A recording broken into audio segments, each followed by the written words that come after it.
Night settles over the mountains of Afghanistan with a silence that feels almost ancient.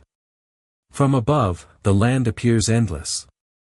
Jagged ridgelines cut through the darkness. Dry riverbeds twist across the valleys like scars. Scattered villages cling to the earth, clusters of mud walls and dim lantern lights surrounded by miles of unforgiving terrain. Somewhere in that darkness, men are hiding. Not just a few fugitives fleeing defeat, but an entire movement quietly rebuilding itself. In late 2001, the Taliban government collapsed under the weight of the American-led invasion known as Operation Enduring Freedom. Within weeks, their fighters abandoned the major cities. Kandahar fell. Kabul fell. Organized resistance seemed to dissolve almost overnight. To many observers, it looked like the end. But wars like this rarely end when governments fall. They disappear into the terrain. Taliban commanders and fighters began withdrawing from the highways and urban centers, slipping into the places where armies struggled to follow, remote valleys, scattered villages, mountain passes that had sheltered insurgents for centuries. Some crossed borders. Others simply vanished into Afghanistan itself. Months passed. Then years. And slowly, quietly, the Taliban began to return. Not with columns of vehicles or conventional formations, but through something far more difficult to detect: networks. Cells. Quiet meetings in isolated compounds. Weapons stored beneath floors. Fighters moving through valleys under the protection of darkness and local familiarity. The insurgency was rebuilding itself piece by piece. But the most important part of that rebuilding process was not weapons. It was geography. Across Afghanistan, the Taliban began constructing a hidden system of safe havens, places where fighters could disappear, rest, reorganize, and plan. Some of these locations were small farming villages far from major roads. Others were narrow mountain valleys accessible only by footpaths. In certain regions, entire communities quietly tolerated or even supported their presence. A safe haven did not have to look like a military base. Often it looked exactly like everything around it. A compound with high mud walls. A cluster of homes beside a dry riverbed. A quiet village where strangers rarely asked questions. Inside these places, Taliban fighters could meet with commanders, store ammunition, coordinate attacks, and then disperse again into the countryside before coalition forces even knew. They had gathered. For insurgent warfare, such sanctuaries are not just useful. They are essential. Without safe places to rest, communicate, and organize, an insurgency cannot survive long against a modern military force. But with a network of hidden shelters spread across difficult terrain, a small movement can endure for years, sometimes decades. And by the mid-2000s, it was becoming clear that the Taliban had successfully built exactly that kind of network. Coalition forces could win battles. They could patrol cities. They could clear districts. But the insurgents kept returning. Attacks would spike in one province, then fade away. Weeks later, violence would erupt somewhere else entirely. Fighters seemed to appear and disappear across hundreds of miles of rugged terrain. To soldiers on the ground, it often felt as if the enemy had simply melted into the landscape. But for intelligence analysts watching the conflict unfold, a different picture was beginning to emerge. Because insurgencies may hide. But they leave patterns. And somewhere inside those patterns were the locations of the Taliban's hidden sanctuaries. This is where the story shifts away from the battlefield and into a quieter war, one fought with information instead of gunfire. Inside secure facilities thousands of miles from the front lines, analysts began assembling fragments of data collected from across Afghanistan. Captured fighters. Intercepted communications. Reports from local informants. Documents seized during night raids. Individually, these pieces meant very little. But together, they formed something much more powerful. A map of behavior. And within that map were clues pointing toward one of the most important intelligence questions of the entire war: where exactly were the Taliban hiding? But that question was far more complicated than it first appeared. The problem facing intelligence agencies in Afghanistan was not simply that Taliban fighters had escaped. It was that they had learned how to disappear inside one of the most complicated battlefields on Earth. Afghanistan is not a country that reveals its secrets easily. Nearly 80% of the land is mountainous or rugged terrain. Entire districts are connected by narrow dirt roads that wind through valleys carved by centuries of wind and water. In many places, travel between villages still depends on footpaths that have existed since long before modern states drew borders across the map. For an insurgent movement, this environment offers advantages that technology alone cannot erase. But geography was only one part of the challenge. The Taliban were not strangers hiding in foreign territory. Many fighters were local men who knew every trail, every seasonal river crossing, every hidden pass through the mountains. They understood the rhythms of village life, the patterns of local markets, and the traditions of communities that had lived in these valleys for generations. Coalition forces often rotated in and out of the country every 6 to 12 months. Taliban fighters had lived there their entire lives. And that difference mattered. It meant the insurgents could blend into civilian life in ways that were nearly impossible for foreign forces to detect. A fighter could spend weeks working in the fields alongside other villagers, only to disappear at night to attend a meeting with a local commander. In some regions, these relationships were strengthened by tribal connections, family ties, or shared opposition to foreign military presence. But that was only part of the equation. Because Taliban safe havens were not random. They were carefully selected. Many were positioned along logistical routes used to move weapons and fighters between districts. Others were located near mountain passes that allowed insurgents to cross borders or evade surveillance. Some were deliberately placed in remote valleys where aircraft could see little and ground patrols rarely ventured. These locations formed a loose but resilient network.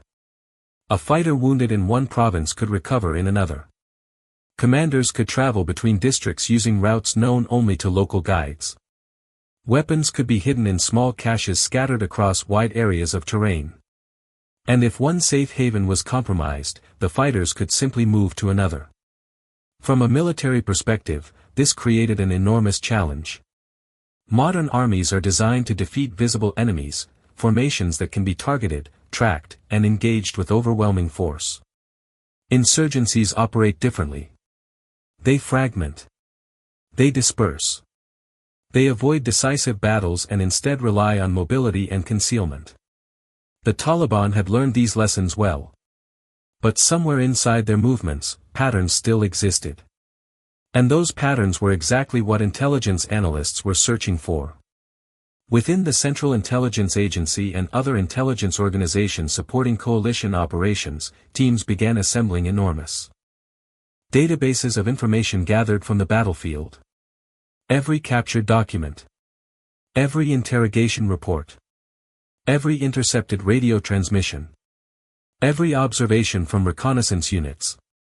These fragments of information arrived from dozens of different sources scattered across the country. Human sources inside villages. Signals intelligence capturing communications. Military patrol debriefings. Materials seized during raids on suspected insurgent compounds. Individually, none of these sources could reveal the full picture. A single report might mention a group of fighters seen traveling through a valley at night. Another might record a conversation intercepted between two insurgent commanders discussing a meeting somewhere in the mountains. A third might describe weapons discovered inside a remote compound during a special operations raid. On their own, these details were incomplete. But intelligence work rarely depends on single pieces of information. Instead, analysts search for connections. If multiple reports described fighters passing through the same valley within a short period of time, that location suddenly became more significant. If intercepted communications repeatedly referenced a particular village or district, analysts began asking new questions about why those locations kept appearing in the data. Slowly, patterns began to emerge. Certain areas showed repeated signs of insurgent presence. Commanders seemed to visit specific valleys again and again. Fighters captured during operations sometimes described the same meeting locations or the same clusters of compounds hidden deep in rural districts. These clues did not prove the existence of safe havens. But they pointed investigators toward places where those sanctuaries might exist. Yet even with growing amounts of intelligence, one fundamental problem remained. The Taliban were constantly moving. A safe haven could exist for months and then disappear overnight. Fighters might abandon a compound the moment they suspected it had been compromised. Entire networks could relocate to different districts after a single coalition raid. And sometimes, the information itself was unreliable. Local informants might provide false reports to settle tribal disputes. Prisoners could exaggerate or invent stories to mislead interrogators. Even intercepted communications might be deliberately misleading. For intelligence officers, separating truth from deception became a constant struggle. But that was not the only complication. Because in Afghanistan, the terrain itself often concealed more than the enemy ever could. Satellite imagery could show roads and buildings. It could reveal vehicle tracks cutting through remote valleys. But it could not easily see what was happening inside mud-walled compounds or deep inside mountain caves. The Taliban understood these limitations. They held meetings in locations where aircraft rarely flew. They used couriers instead of electronic communication. They moved weapons and fighters at night across terrain that sensors struggled to monitor. To find their safe havens required more than technology. It required human networks operating quietly inside the same communities where insurgents were hiding. And building those networks would become one of the most delicate intelligence missions of the entire war. Because identifying a Taliban sanctuary was not simply about locating a place on the map. It was about understanding the invisible web of relationships that allowed those places to exist. And that web was far more complicated than anyone initially expected. Even as intelligence teams gathered more data about Taliban movements, a deeper mystery began to take shape. The insurgents were clearly operating from somewhere. Attacks across Afghanistan were becoming increasingly coordinated. Fighters would appear in one district, strike quickly, and vanish before coalition forces could react. Weeks later, a similar attack might occur hundreds of kilometers away, carried out by what seemed to be an entirely different group. But the patterns suggested something else. These operations were not isolated. They were connected. Somewhere across Afghanistan, Taliban commanders were meeting, planning, and distributing orders. Weapons were being stored in hidden locations. Fighters were resting between operations. New recruits were being trained and organized. All of this required infrastructure. Not the visible infrastructure of conventional armies, barracks, airfields, and supply depots, but something quieter. Safe houses. Remote compounds. Villages where strangers could arrive at night and leave before sunrise without drawing attention. And yet, despite years of surveillance, many of these places remained invisible to coalition forces. This was the central puzzle confronting intelligence analysts. If the Taliban had constructed a network of safe havens across Afghanistan, then those locations had to exist somewhere within the physical landscape. They had to occupy real valleys, real compounds, real villages. But identifying them was proving extraordinarily difficult.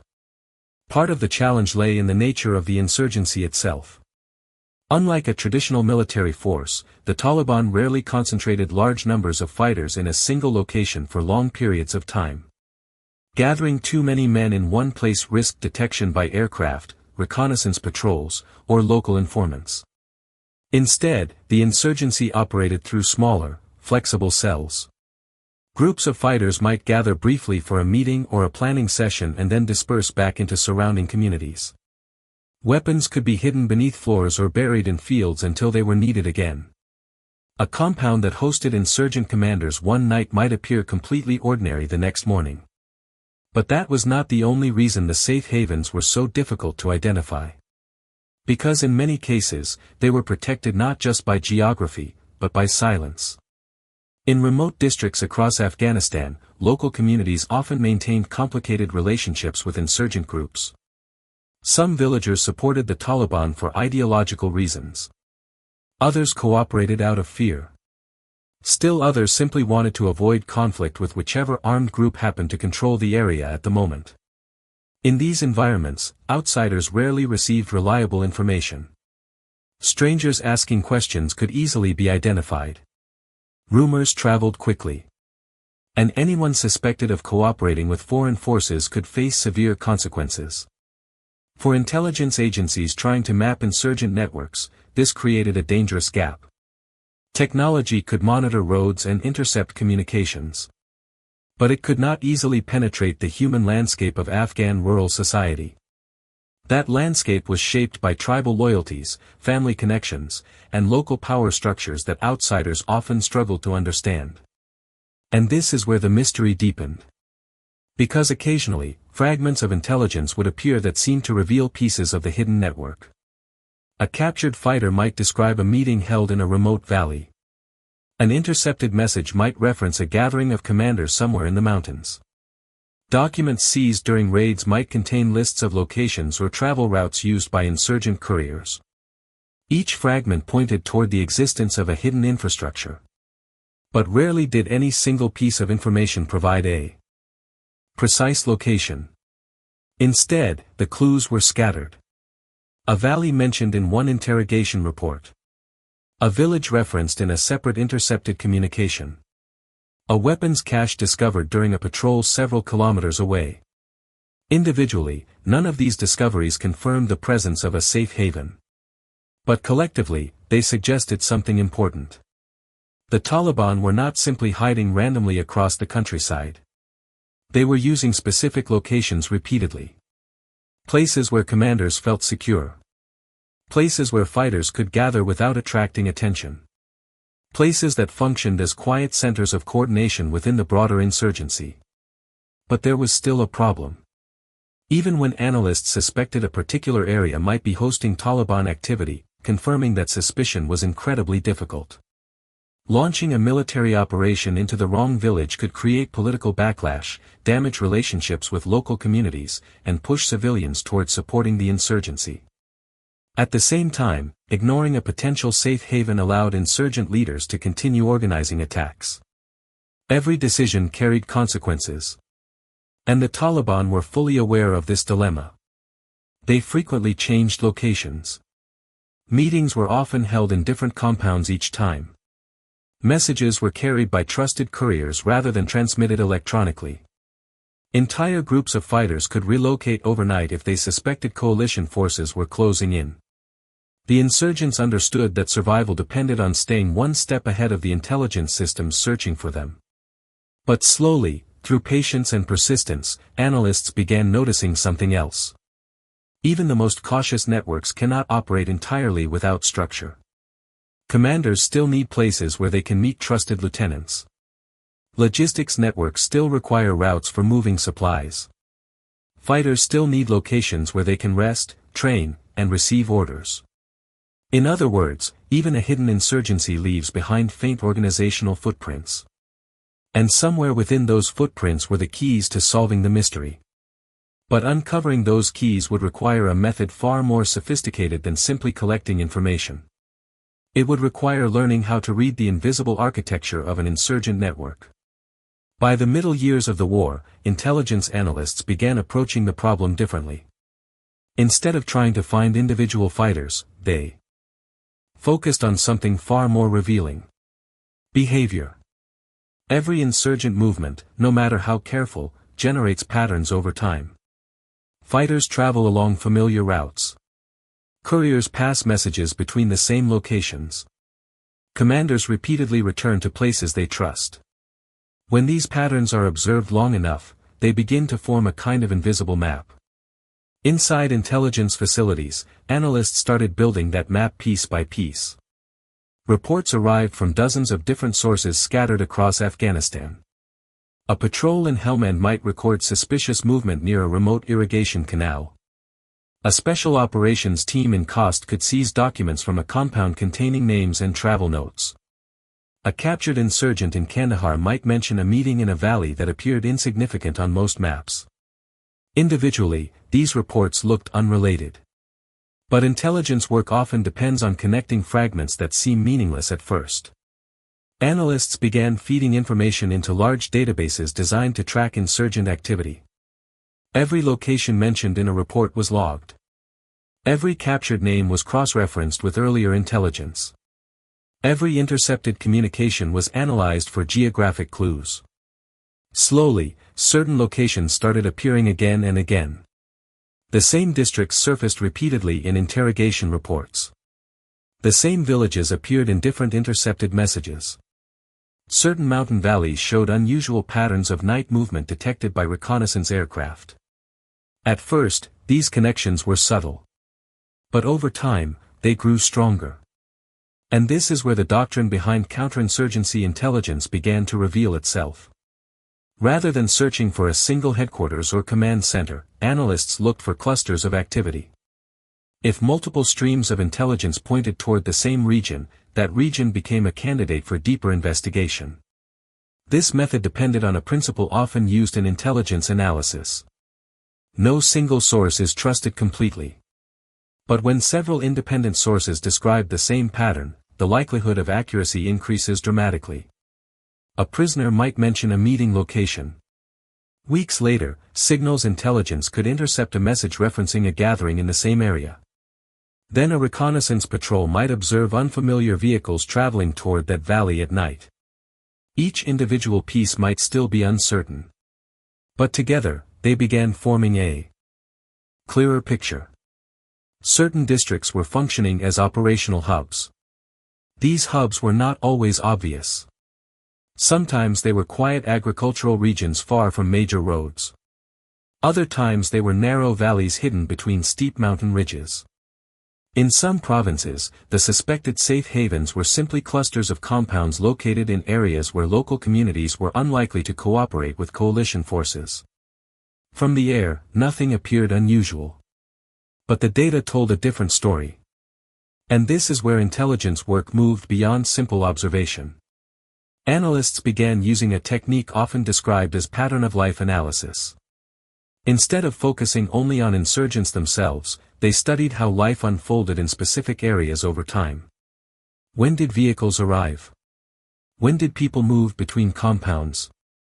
Which routes showed increased traffic during certain weeks? How often did specific individuals appear in particular districts? Even the absence of activity could be revealing. If a village suddenly became unusually quiet before a planned operation elsewhere, it might suggest that fighters had temporarily relocated. These subtle behavioral shifts became clues. At the same time, human intelligence networks were expanding across Afghanistan.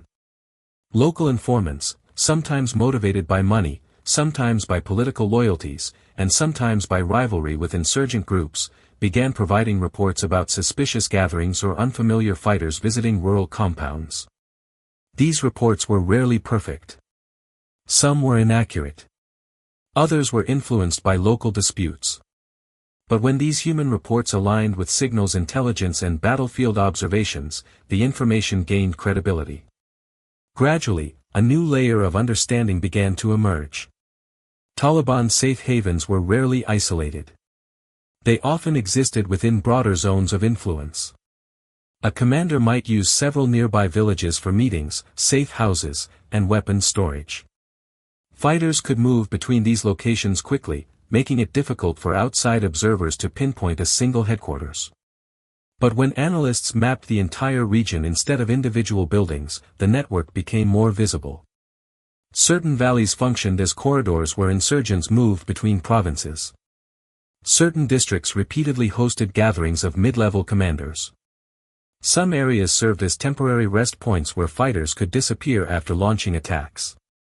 What emerged was not a collection of random hiding places. It was an ecosystem. A flexible infrastructure that allowed the insurgency to survive under constant military pressure. And once intelligence agencies began identifying these ecosystems, they could focus their attention more precisely. Instead of searching blindly across thousands of square kilometers, analysts now had a growing list of locations where safe havens were most likely to exist. But even with these insights, one major obstacle remained. Knowing that insurgents were operating in a valley was very different from proving exactly where they were hiding. Before any military action could take place, the intelligence had to be confirmed. And confirming it often required sending people into the very places the insurgents believed were invisible. By this stage of the war, intelligence analysts had something they had not possessed before. A working theory of where the Taliban were hiding. But theory alone was not enough. In warfare, intelligence must eventually cross a dangerous threshold, the moment when analysis becomes action. Because identifying a potential safe haven on a map does not mean it actually exists. It might be an empty valley. It might be a group of innocent farmers. Or it might be exactly what analysts suspected, a quiet sanctuary where insurgent commanders believed they were beyond reach. Before any strike, raid, or operation could take place, the intelligence had to be confirmed. And confirming it often required moving closer to the ground. Thousands of kilometers away from Washington and intelligence headquarters, small teams began carrying that responsibility into the field. Some of these teams were military reconnaissance units. Others were intelligence officers working with local partners. Their task was simple in theory but extremely difficult in practice. Verify the network. If analysts suspected that a certain valley functioned as a Taliban refuge, someone had to quietly observe what was happening there. If intelligence reports suggested that a particular compound hosted meetings between insurgent leaders, that location had to be monitored carefully. But this kind of verification could not be rushed.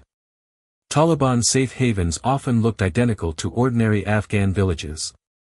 Mud-walled compounds surrounded by orchards. Children walking dirt paths between houses.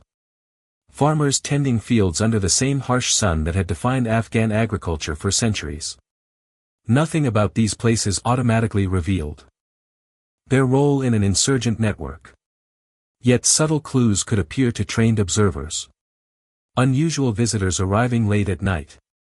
Vehicles moving through isolated roads that were rarely used by local villagers. Messengers traveling between compounds at irregular hours. Sometimes a compound might show patterns of activity that did not match normal rural life, lights burning late into the night, unfamiliar men appearing briefly and disappearing again before morning. These signals were small. But in intelligence work, small signals matter. At the same time, human intelligence sources were becoming increasingly valuable. Inside many Afghan provinces, networks of informants were slowly expanding. Some were local villagers willing to provide information about armed groups operating in their districts. Others were individuals with personal grievances against Taliban commanders or rival tribal factions. Occasionally, information came from former fighters who had defected or been captured during military operations. Each of these sources carried risks. Informants might exaggerate or provide misleading information. Local rivalries could distort reports.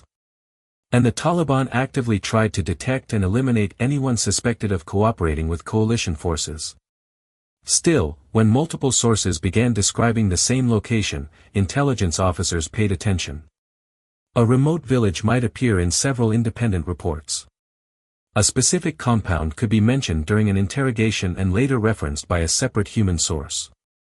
Signals intelligence might detect couriers or communications passing through the same district. Gradually, confidence increased. Some valleys that had once appeared insignificant began to stand out clearly on intelligence maps. These were not conventional military bases. They were quieter than that. But they were serving a similar function. Fighters arrived there to recover after operations. Commanders gathered to exchange information and issue orders.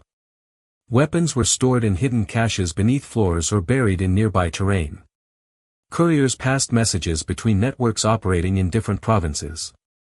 In essence, these places were the logistical and organizational backbone of the insurgency. And once that reality became clear, coalition strategy began adapting to it. Instead of focusing only on direct combat with insurgent fighters, planners increasingly targeted the safe havens themselves. Disrupt the sanctuary, and the insurgent network weakens. But striking these locations required careful preparation. Sending large military forces into remote villages could cause civilian casualties or drive local populations toward the insurgency. Intelligence therefore had to reach a high level of confidence before operations were approved. In some cases, surveillance continued for weeks. Aircraft observed patterns of movement. Ground teams quietly monitored suspected routes used by insurgent couriers. Human sources reported when commanders arrived or when meetings were expected to take place. Only when multiple layers of intelligence aligned would commanders consider action. And even then, uncertainty never completely disappeared. Because Taliban fighters were skilled at sensing danger. If they suspected surveillance, they moved. If a location felt compromised, they abandoned it. Safe havens were never static. They shifted constantly across the landscape, adapting to pressure from military operations and intelligence collection. Yet despite this constant movement, something important had changed. The insurgents believed their sanctuaries were hidden. But slowly, methodically, intelligence networks were beginning to see them. And once those sanctuaries were exposed, even briefly, the balance of the war could shift in ways the Taliban had not anticipated. Once intelligence officers believed they had identified a Taliban sanctuary, the next phase began. Observation turned into preparation. The goal was no longer simply understanding the network. It was disrupting it. But operations against safe havens could not be conducted like conventional military assaults. The locations themselves were often deeply embedded within civilian environments. A compound suspected of hosting insurgent commanders might stand only meters away from homes where ordinary families lived. Every operation therefore required extreme caution. Coalition planners relied on a layered approach that combined intelligence confirmation with carefully coordinated military action. Surveillance aircraft observed suspected areas from above, watching for patterns that matched earlier intelligence reports. Movement was everything. If unfamiliar vehicles arrived at a compound shortly after sunset, analysts paid attention. If several armed men entered a village and remained overnight, that activity was recorded. When the same location appeared repeatedly in different intelligence channels, planners began preparing for an operation. But that preparation rarely happened quickly. Sometimes weeks passed while intelligence teams monitored a single compound or valley. The reason was simple. Acting too early could destroy the entire effort. If insurgents sensed coalition forces approaching, they could disappear into the surrounding terrain within minutes. Many compounds had multiple exit routes leading into orchards, irrigation canals, or narrow footpaths that wound into the mountains. A premature operation might capture nothing but empty buildings. So patience became a strategic weapon. Meanwhile, small reconnaissance teams occasionally moved closer to the suspected safe havens. These teams often operated quietly at night, establishing observation positions on ridgelines or concealed vantage points overlooking valleys. From these positions, they could watch roads, compounds, and footpaths without revealing their presence. Sometimes they remained in place for days. Through night vision optics and surveillance equipment, they tracked movement patterns that could confirm or challenge the intelligence gathered by analysts far away. In some cases, the observations validated everything the intelligence community had suspected. Men arrived under cover of darkness. Motorcycles moved between isolated compounds. Small groups gathered briefly and then dispersed again before sunrise.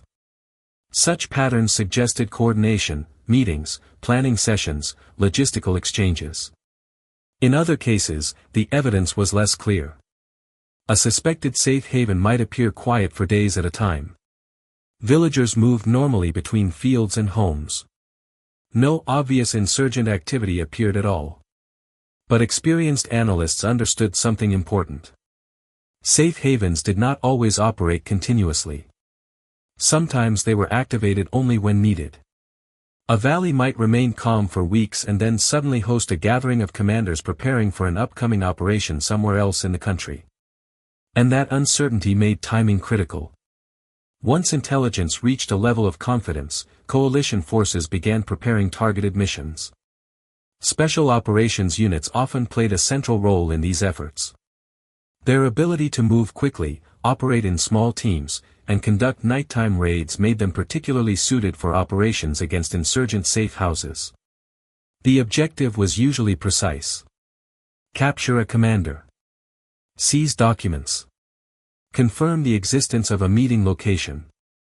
Sometimes the mission was simply to disrupt the sanctuary, to demonstrate that no location was truly beyond reach. But these operations were never simple. Approaching a remote Afghan village at night required careful coordination between air support, ground forces, and intelligence teams. Helicopters might carry assault teams into the area under cover of darkness while surveillance aircraft monitored nearby roads for signs of insurgent escape. Once on the ground, soldiers moved quickly toward the suspected compounds. Speed was essential. The longer an operation took, the greater the chance that insurgents could slip away into the surrounding terrain. Inside the compounds, teams searched for evidence that could confirm the intelligence. Weapons hidden beneath floors. Documents listing contacts or meeting schedules. Communication devices linking local commanders to broader insurgent networks. Sometimes they discovered exactly what analysts had predicted. Rooms used for planning sessions. Maps marking attack locations. Stacks of ammunition stored alongside improvised explosive device components. These discoveries validated the intelligence work that had identified the sanctuary in the first place. But the outcome was not always so clear. Occasionally, compounds were empty by the time coalition forces arrived. Word may have spread through local networks. A courier might have warned the insurgents. Or perhaps the commanders had simply chosen another location for their meeting. Such outcomes were frustrating but not unexpected. Insurgencies survived through constant movement. Even so, each operation, successful or not, generated new intelligence. Documents seized during raids revealed travel routes. Captured fighters described other meeting locations.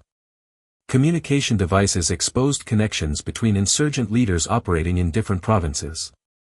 In effect, every mission fed more information back into the intelligence system. And with each new piece of information, the map of Taliban's safe havens became clearer. The insurgents had built a network of hidden sanctuaries to protect their movement. But slowly, methodically, those sanctuaries were being uncovered. And the consequences of that discovery would ripple across the entire conflict. By the time several of these operations had unfolded across Afghanistan, a clearer tactical picture began to emerge. The fight against Taliban safe havens was never about a single raid or a single intelligence breakthrough. It was a process.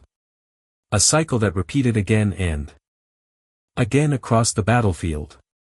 First came the intelligence collection. Fragments of information gathered from captured fighters, intercepted communications, local informants, and battlefield reports. Then came analysis. Analysts compared these fragments, searching for patterns that might reveal where insurgent networks were concentrating their activity. Once a suspected location emerged, surveillance began. Aircraft monitored valleys and compounds from above. Reconnaissance teams quietly observed roads and movement patterns on the ground.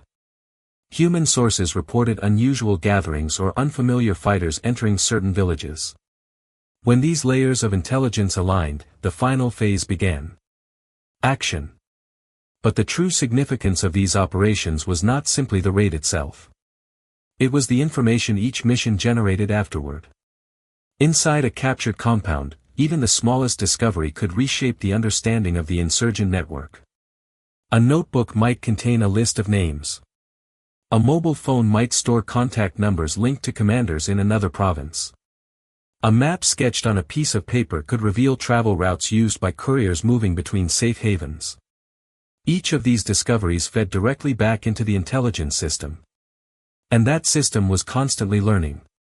For example, when analysts recovered communication devices during a raid, technical teams could extract call records and message histories. These records often revealed previously unknown connections between fighters operating in different regions. Suddenly, two insurgent cells that had appeared unrelated could be linked through a shared courier or commander. In other cases, interrogation reports from captured fighters revealed details about meeting schedules or training locations. Even vague descriptions, such as a valley with a particular river crossing or a compound near a distinctive mountain ridge, could guide analysts toward new areas for surveillance. Gradually, the map of insurgent activity became more detailed. Clusters of safe havens began to appear across several provinces. Some regions functioned as logistical corridors where fighters moved between districts. Others served as planning hubs where commanders gathered before launching operations elsewhere. These discoveries revealed something important about how the Taliban insurgency was structured. It was not a single centralized organization controlling every action across the country. Instead, it operated as a network of regional systems. Local commanders controlled their own areas, but they remained connected through communication channels, shared logistics, and periodic meetings with higher leadership. Safe havens played a crucial role in maintaining that structure. Without them, commanders would struggle to meet. Weapons and supplies would be harder to distribute. Fighters would lose places where they could rest and reorganize after operations. In effect, the safe havens were the connective tissue of the insurgency. Disrupt them, and the network weakens. But eliminating them entirely was far more difficult. Every time coalition forces exposed one sanctuary, insurgent leaders searched for another. They moved meetings deeper into remote valleys. They used different compounds for each gathering. They relied increasingly on couriers instead of electronic communication. The network adapted constantly, evolving in response to the pressure placed upon it. And this adaptability created a continuous tactical contest. Intelligence agencies improved their analytical tools. Insurgents refined their concealment techniques. Coalition forces expanded surveillance coverage. Taliban commanders shifted operations into new districts. It became a cycle of action and reaction. Yet despite the insurgency's ability to adapt, the intelligence effort produced one undeniable result. The Taliban could no longer assume that their sanctuaries were invisible. Areas that once felt secure gradually became uncertain. Commanders who believed they were operating in hidden valleys began realizing that coalition intelligence might already be watching those locations. Meetings became shorter. Movements became more cautious. The psychological effect of this pressure was subtle but significant. Insurgent networks depend on trust and predictability. Fighters must believe that certain places are safe. Once that belief begins to erode, the entire structure becomes more fragile. And this was precisely what intelligence operations sought to achieve. Not simply destroying safe havens one by one, but forcing the insurgency to operate under constant uncertainty. Because when insurgents are forced to keep moving, forced to question every location they use, their ability to plan complex operations begins to weaken. And that shift, slow, gradual, and often invisible, became one of the most important tactical effects of the intelligence war unfolding behind the front lines. The struggle to identify and disrupt. Taliban safe havens revealed something larger than a series of intelligence successes. It revealed how modern wars are increasingly fought in the shadows between information and uncertainty. On the surface, the conflict in Afghanistan often appeared to be defined by visible battles, patrols moving through dusty villages, convoys traveling along narrow roads, soldiers searching compounds during nighttime raids. But beneath those visible actions existed a quieter battlefield. One defined not by gunfire, but by knowledge. Insurgencies survive through invisibility. Their strength comes not from heavy weapons or conventional formations, but from their ability to blend into environments where enemies struggle to distinguish fighter from civilian, meeting place from ordinary home. Safe havens represent the physical expression of that invisibility. They are the places where insurgent networks breathe. Where commanders gather beyond the reach of immediate surveillance. Where plans are drafted and alliances maintained. Where the machinery of insurgency continues operating away from the battlefield. For the Taliban, these sanctuaries were essential. Without them, fighters would have nowhere to rest after attacks. Commanders would struggle to meet and coordinate operations across distant provinces. Weapons and supplies would become harder to store and distribute. In many ways, the safe havens functioned as the hidden infrastructure of the insurgency. Yet the effort to locate these places revealed something equally important about intelligence itself. Information alone rarely wins wars. What matters is the ability to transform scattered fragments into meaningful patterns. Throughout the conflict, intelligence agencies gathered enormous volumes of data, reports from patrols, interrogations of captured fighters, intercepted communications, observations from reconnaissance aircraft, and testimony from local sources. Each piece, taken individually, often appeared incomplete or uncertain. But when those fragments were combined, compared, and analyzed over time, they revealed structures that insurgents believed were invisible.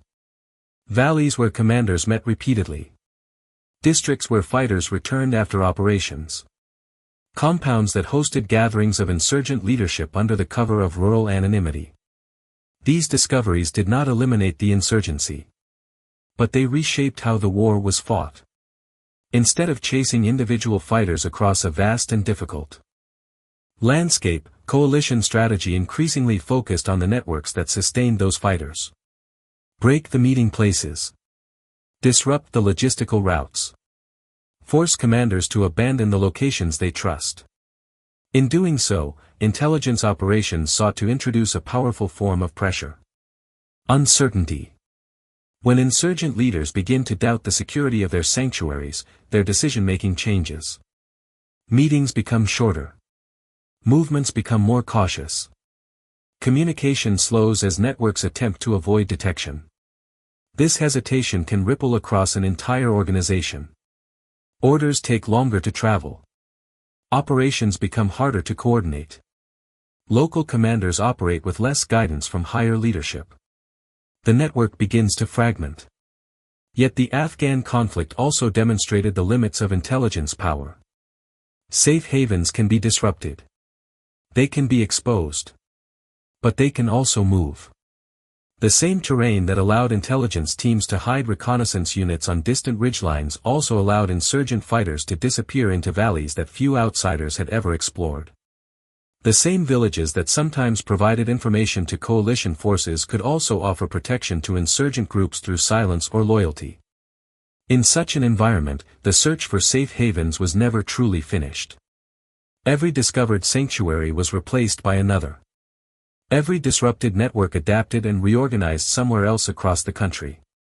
This constant adaptation defined the intelligence struggle throughout the war. Coalition agencies improved their analytical methods. Insurgents refined their concealment strategies. Technology expanded surveillance capabilities. Local knowledge continued to shape the human terrain. Neither side remained static. But through years of patient intelligence work, one fact became clear. Even the most hidden networks leave traces behind. Patterns of movement. Relationships between people and places. Small signals buried inside enormous amounts of data. Finding those signals requires time, persistence, and the ability to understand not just where insurgents are, but how they think, where they feel secure, and how they maintain the fragile infrastructure that keeps their movement alive. In Afghanistan, the effort to identify Taliban safe havens became a long and complex intelligence campaign. One fought not through decisive battles, but through observation, analysis, and quiet operations carried out far from public attention. It was a reminder that in modern conflicts, the most important discoveries are often not made on the battlefield. They are made in a patient search for patterns hidden within chaos. And sometimes, the outcome of a war can depend on who learns to read those patterns first. In the end, the search for Taliban safe havens was never a single operation, a single raid, or a single intelligence breakthrough. It was a long, patient struggle to understand a hidden system. A system designed to survive against a far stronger military force. After the fall of the Taliban government in 2001, many observers believed the war in Afghanistan had entered its final chapter. The regime had collapsed quickly. Its fighters had scattered. Coalition forces controlled the major cities and transportation routes across much of the country. But beneath that apparent victory, something quieter was already unfolding. Taliban fighters were not disappearing.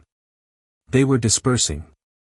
Across Afghanistan's rugged landscape, through mountain valleys, isolated villages, and remote rural districts, the movement was rebuilding itself piece by piece.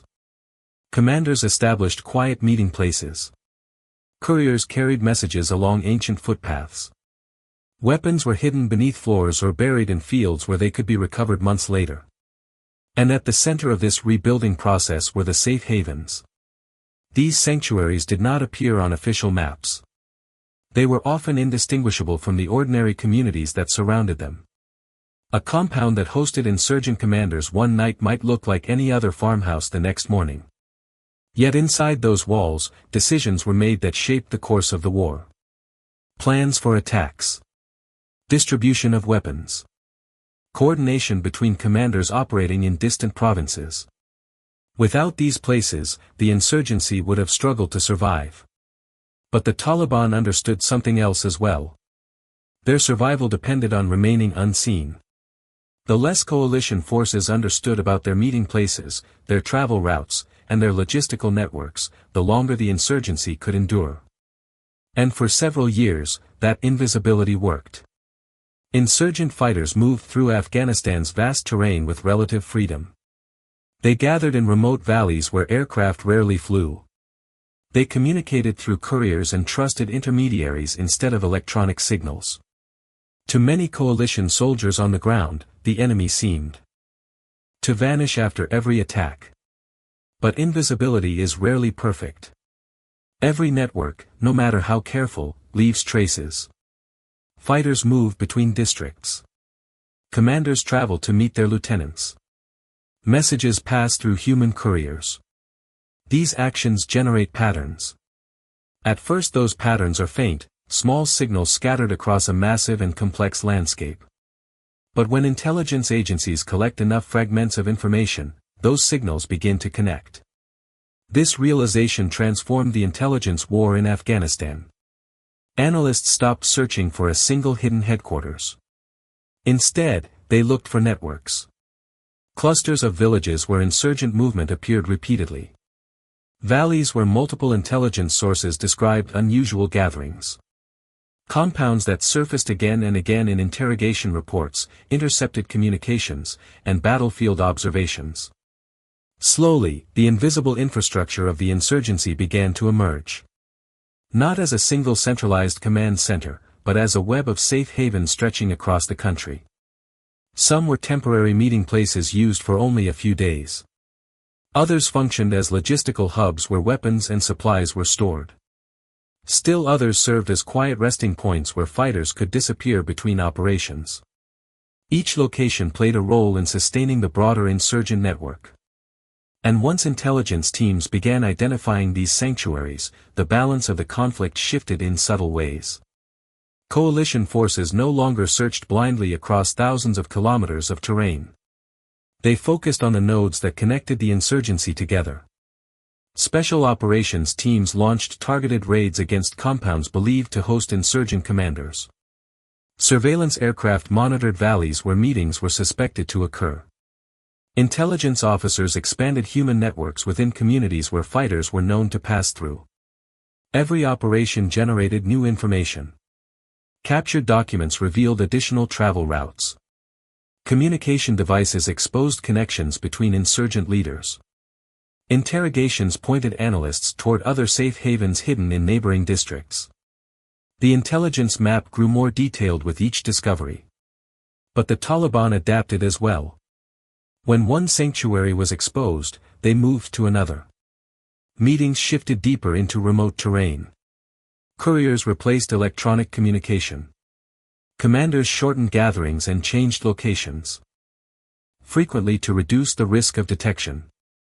The war became a constant contest between concealment and discovery. Yet even in that contest, something fundamental had changed. The Taliban could no longer assume their safe havens were invisible. The quiet valleys they trusted might already be under surveillance. The compounds they used for meetings might appear inside intelligence reports compiled thousands of miles away. That uncertainty forced the insurgency to move more carefully. And in insurgent warfare, caution carries consequences. Every delay in communication slows decision-making. Every relocation disrupts coordination between commanders. Every abandoned sanctuary forces the network to rebuild itself somewhere else. These effects were rarely visible to the outside world. They did not appear as dramatic victories or decisive battles. But they shaped the rhythm of the conflict. Because wars like the one fought in Afghanistan are not determined only by who controls cities or wins firefights. They are also shaped by who understands the hidden structures that allow an insurgency to survive. The search for Taliban safe havens was ultimately a search for those structures. A long intelligence campaign fought through patient observation, careful analysis, and quiet operations carried out far from the public eye. It demonstrated that modern warfare often unfolds in layers that remain invisible to most observers. Above ground, soldiers patrol roads and villages. But beneath that visible struggle lies another battlefield, one where analysts trace patterns through scattered data, where informants risk their lives to pass information, and where small discoveries can reveal entire networks hidden inside ordinary landscapes. In Afghanistan, this shadow war never truly ended. Safe havens were discovered. Others replaced them. Networks were disrupted. New ones formed. The cycle continued year after year across a country whose terrain had sheltered generations of fighters long before the modern conflict began. Yet the intelligence effort revealed something enduring about insurgencies themselves.